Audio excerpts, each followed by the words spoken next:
G'day and welcome to this week's video. This week we're going to have a quick look at the ACCC's report on financial scams. Now, we've reported on financial scams a lot in the past, but this report really gave us an insight to the depth and the amount of money that's been lost over one calendar year.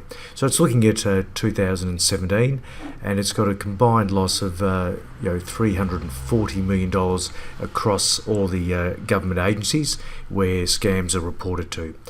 So SCAMwatch itself had over 160,000 reports came into them, and over $90 million lost over that time, and that's a 9% increase on the previous year. And as you can see, the average loss per scam is a pretty substantial, just under $6,500. So we're not talking peanuts. $340 million per year is a phenomenal amount of activity in this space. It's one that we have reported on locally here in the papers, and we've made people aware online, but it's still it's growing, nearly a 9% increase on last year. The dominant scams and the ones that I see are generally around investing, and that clearly shows that here with a third of all scams centered around investing, sending money overseas for trading programs or an investment into certain businesses that a overseas broker has recommended. Please be aware, if you are dealing with someone that's not based in Australia and not covered by our laws, which are really strict, and after the government's Royal Commission will more than likely get stricter for my industry, and that is fine, bring it on.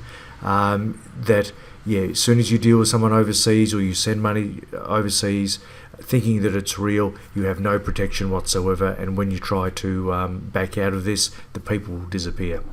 Dating and romance scams seem to be prevalent. There's clearly just so much more access to people via the internet now, and that's where I think there's a huge amount of access to people.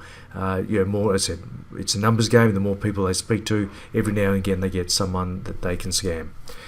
Looking at the age groups, really 45 and up, that's around 75% of all the people that have been scammed. So they've been scammed the most, and they also are reporting quite a lot. There seems to be the 55 to 64-year-olds obviously get scammed the most, but probably are the most embarrassed about admitting what's happened. So the reports are quite low there. So the contact methods, still phone is 40%, and email, and I would dare say that a combination of the two, where emails are sent in their email, which are obviously very professional, very cleverly written, will take you to a website that again looks professional and realistic. At the end of the day, they're just fronts, it's just good graphics, and then that would lead them to phone conversations and from there. But again, if these people are not in Australia and they're not covered by the regulations, the strict regulation our government's put in place for investments, then you just don't deal with them. It's in my view very simple. So what can you do about it? Well, ACCC have got what they call their little black book of scams. It's a free book. We'll put a link down the description below. So check that out. It's going to cover off the most common scams, the different ways they're going to get at you, the tools they use to trick you. These people can seem extremely professional, and in terms of scammers, they are very professional, very smooth, great talkers, great salespeople. So they may look the part, sound the part, but at the end of the day, I'd say unless you can shake their hands or that they're in your country and people that deal with them, I would hang up. So they'll show you the warning signs, how to protect yourself, and where you can find help thereafter. But I can guarantee that if you've sent money overseas, the chance of you getting that money back is very slim. So I've seen it happen to some of my clients. The money does not come back.